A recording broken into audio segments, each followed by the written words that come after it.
Vamos a Brasília agora, que começou essa entrevista coletiva lá do PL sobre esse manifesto em relação à votação deste ano. Para poder discutir tecnicamente com os funcionários do TSE o que é salutar e saudável para a própria democracia. Então hoje será apresentado pelo engenheiro Carlos Rocha, que liderou esse estudo técnico e que irá comentar aqui para vocês alguns pontos que merecem ser observados. E eu confesso que fiquei surpreso. Repito, esse relatório não expressa a opinião do Partido Liberal, mas é o resultado de estudos elaborados por especialistas graduados em uma das universidades mais respeitadas do mundo. E que, no nosso entendimento, deve ser analisado pelos especialistas do TSE, de forma que seja assegurada e resguardada a integridade do processo eleitoral, com o único intuito: fortalecer a democracia para fortalecer o Brasil. Com a palavra, o engenheiro Carlos Rocha. Boa tarde a todos. Muito obrigado aqui pela oportunidade de falar com vocês. Em primeiro lugar, eu gostaria de destacar que esse ano nós tivemos um avanço muito grande, liderado pelo TSE, na transparência eleitoral. E é um processo de avanço. Foi criada a Comissão de Transparência Eleitoral, o Observatório de Transparência Eleitoral, e no dia 1º de agosto nós tivemos lá na primeira reunião do encontro das entidades fiscalizadoras. Naquele momento, recebemos inclusive vários documentos, sendo que um dos documentos muito interessante, muito bem feito, é o glossário das eleições informatizadas de 2022. E nesse documento, então, estão descritas as funções dos diferentes arquivos que são gerados pela urna eletrônica.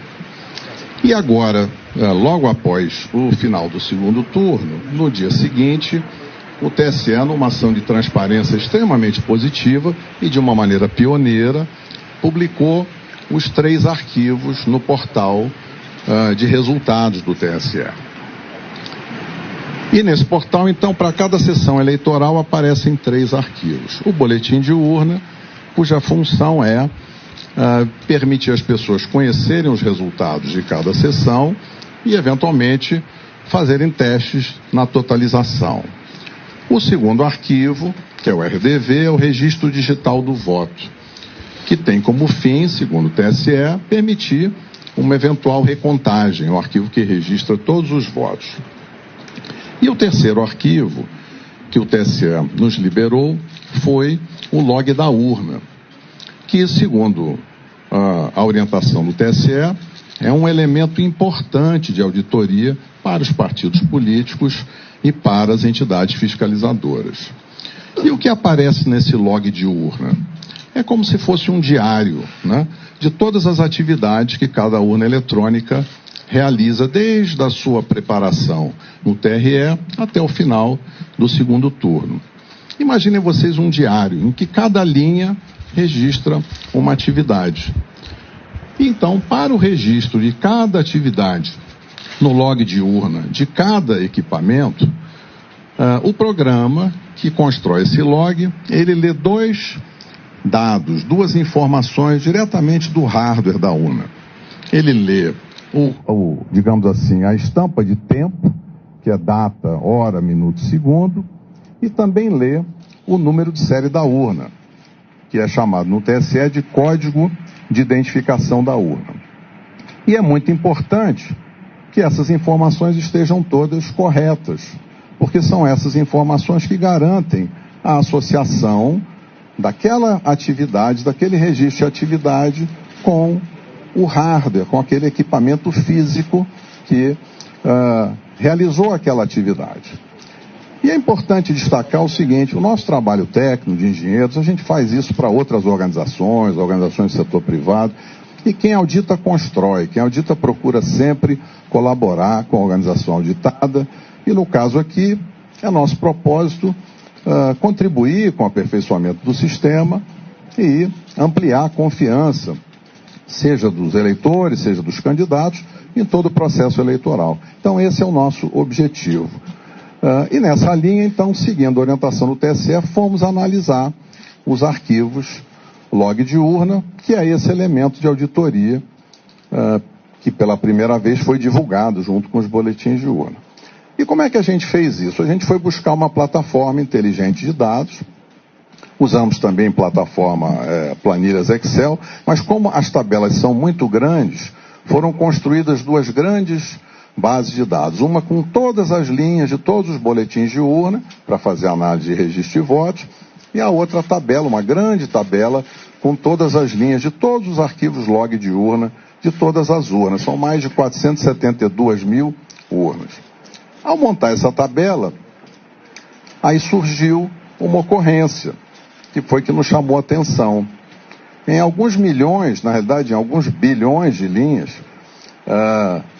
aparece apenas um número, que é um número inválido, ele está fora da faixa de numeração. Os códigos de identificação da urna, que são o número de série, eles vão até um valor de 2 milhões e pouco. E esse número que aparece lá é um número de 67 milhões e uns quebrados. Ora, buscamos diversas formas de encontrar mais informações, mas infelizmente ficou constatado nesse trabalho da equipe técnica que há dois comportamentos diferentes. Um comportamento das urnas novas, né? Que são as urnas modelo UE 2020, que chegaram recentemente. São pouco menos de 193 mil urnas, está mais ou menos 40,8% de todas as urnas. E nessas urnas 2020, o arquivo é gerado da forma esperada. Então, em cada linha que mostra cada atividade, aparece o código de identificação da urna correto, que permite associar, então, vincular aquela linha de registro de atividade à urna que realizou aquela atividade. Quando nós fomos analisar as urnas antigas, que são as urnas de modelos de UE 2009 até UE 2015, essas urnas têm pouco mais de 279 mil urnas, o que dá 59,2% do total das urnas. Nessas urnas, infelizmente, encontramos esse número inválido na quarta coluna do log. Esse é um indício muito forte de falha, de mau funcionamento da urna, porque é impossível associar o registro de cada atividade ao hardware, ao equipamento físico que teria gerado aquela atividade. Isso, evidentemente, tornou um problema, porque é muito desagradável ter esse indício de mau funcionamento, porque gera incerteza agora nos dados que são gerados por essas urnas. Por isso é que nós gostaríamos de interagir construtivamente com o TSE e avaliar com eles. Existe lá uma previsão na resolução que abre a fiscalização, que é para se fazer exatamente quando ocorre um evento extraordinário, se fazer uma verificação extraordinária após o pleito, e é isso que a gente espera fazer na sequência dessa descoberta.